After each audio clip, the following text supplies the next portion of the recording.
الرحمن الرحیم السلام علیکم جماعت دہم بیٹے آپ کی تفہیم عبارت کا آج جو ہم حصہ پڑھ رہے ہیں اس میں تفہیم عبارت نمبر 2 سے 4 تک ہم پڑھیں گے، یعنی پیراگراف نمبر 2، 3، 4۔ یہاں آپ کو آپ کی قواعد و انشاء سے میں یہ احوال دکھا بھی رہی ہوں، اور دکھانے کے ساتھ ساتھ بیٹے آپ جب ان پیراگراف کو پڑھ لو گے تو پڑھنے کے ساتھ ساتھ میں آپ کو ان کے حل کیے ہوئے جوابات ایک دفعہ پڑھ کے سنا دیتی ہوں، آپ ان کو دیکھ لیں اور ان کو یہیں سے یاد بھی کر لیں۔ ویسے تو آپ نے اس کو پڑھنا ہے اور جوابات آپ لکھیں گے ساتھ ساتھ، لیکن میں آپ کو آپ کے سولوشن بک سے اس کو ایک دفعہ دکھا دیتی ہوں، آپ وہاں اور پڑھ بھی دیتی ہوں، آپ وہاں سے اس کو یاد کر لیں۔ یہ پیراگراف نمبر 2 ہے بیٹے۔ پیراگراف نمبر 2 کے آپ نے سوال کے جواب آپ کے سامنے ہیں۔ سوال نمبر 1 ہے، کہتے ہیں علامہ اقبال نے مکتوب علیہ سے کیا کہا، خلاصہ لکھیں۔ علامہ اقبال نے مکتوب علیہ سے کشمیر کے دارالسلطنت سری نگر میں مقدمات کی پیروی کے لیے فی سبیل اللہ سفر کی درخواست کی۔ سوال نمبر 2 ہے، کہتے ہیں سفر خرچ سے کیا مراد ہے، تفصیل سے لکھیے۔ سفر خرچ سے مراد راستے کا خرچ یعنی کرایہ وغیرہ اور راستے میں قیام و طعام کے اخراجات۔ سوال نمبر 3 دیکھیں، کہتے ہیں اس پیراگراف کا عنوان لکھیں۔ کہتے ہیں اس پیراگراف کا عنوان ہے علامہ اقبال کی کشمیر کے لیے محبت۔ آگے سوال نمبر 4 دیکھیں، کہتے ہیں سید نعیم الحق وکیل ہیں، انہیں سری نگر کیوں بلایا گیا؟ سید نعیم الحق کو مقدمات کی پیروی کے لیے سری نگر بلایا گیا۔ آگے 5واں سوال ہے، اجر جزیل کا معنی لکھیے۔ اجر جزیل کا معنی ہے بہترین صلہ۔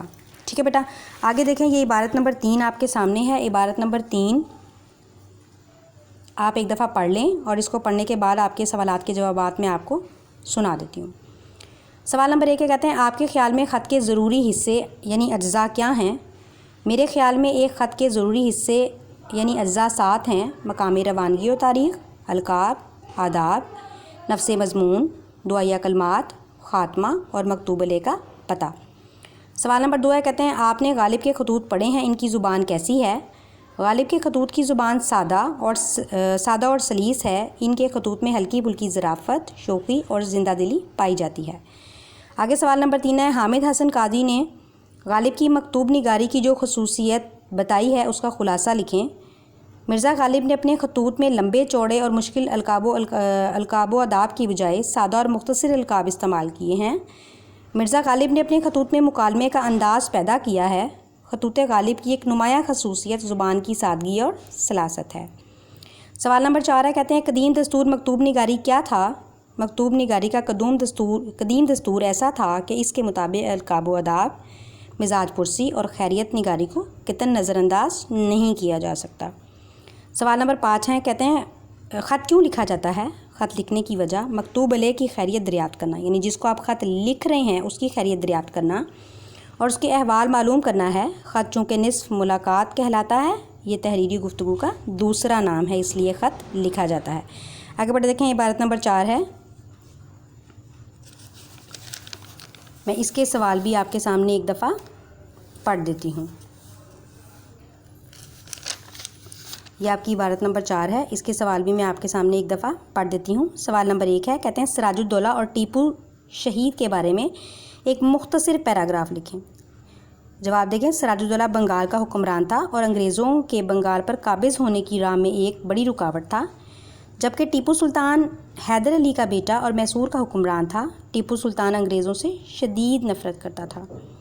سوال نمبر 2 ہے، کہتے ہیں 1857 میں آزادی کے علمبرداروں کا کیا نقصان ہوا؟ چند سطروں میں لکھیں، یعنی اس کی چند لائنیں لکھیں۔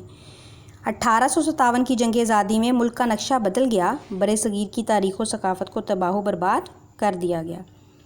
آگے دیکھیں، سوال نمبر 3 ہے، علامہ اقبال مرحوم کے خواب سے کیا مراد ہے؟ علامہ اقبال مرحوم کے خواب سے مراد ہندوستان کے مسلمانوں کے لیے ایک الگ آزاد مملکت کا قیام ہے۔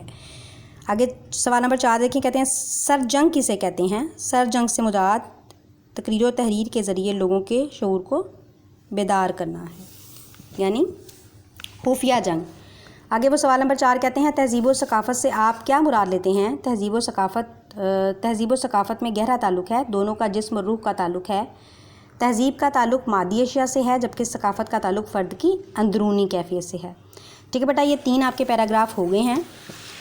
آپ کے ان پیراگراف کے ساتھ انشاءاللہ العزیز یہاں یہ آپ کے سامنے میں نے اس کے جوابات مختصراً اس پیرے کو پڑھ کر لکھے ہوئے بھی ہیں، آپ اس کو اچھے طریقے سے یاد کر لیں گے، یہ جو آپ کو سوال کے جواب بتائے گئے ہیں، اور یہی تینوں پیراگراف جو ہے وہ آپ نے لکھنے بھی ہیں اپنے جرنلز کے اوپر۔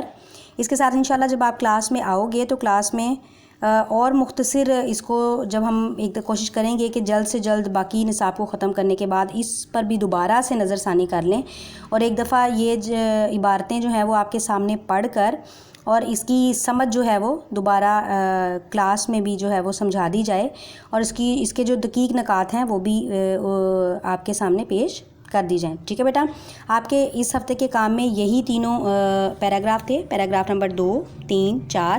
آپ نے یہ دونوں پیراگراف نمبر 2، 3، 4 آپ نے یاد بھی کرنے ہیں اور لکھنے بھی ہیں۔ تھینک یو، اللہ حافظ۔